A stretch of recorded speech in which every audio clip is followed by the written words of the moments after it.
The Guildhall Art Gallery in central London is a museum of two halves. It includes a Victorian and London-themed art gallery and also a Roman amphitheatre down in the basement, so you've got archaeology there mixed in with the art.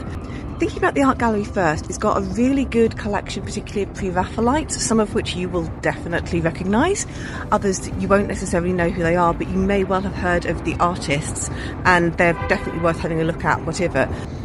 Going down into the basement, however, which is where I have my particular area of interest, is the Roman amphitheatre.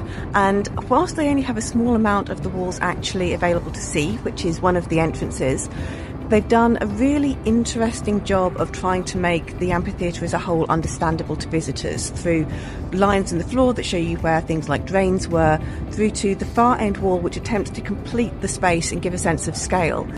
Now, I don't think that far end wall is entirely successful. The figures to me seem to be not quite the right size, particularly the ones in the further distance. They seem to be too big.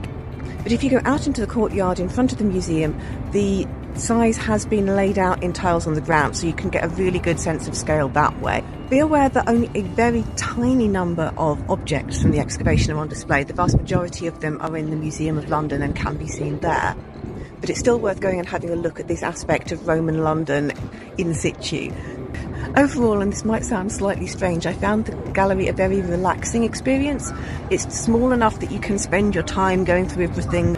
You don't sort of feel overwhelmed. You can stop, you can take your time, you can look at things in detail. And I really enjoyed it in a sort of quiet, calm, just getting to know a bit more of London kind of way.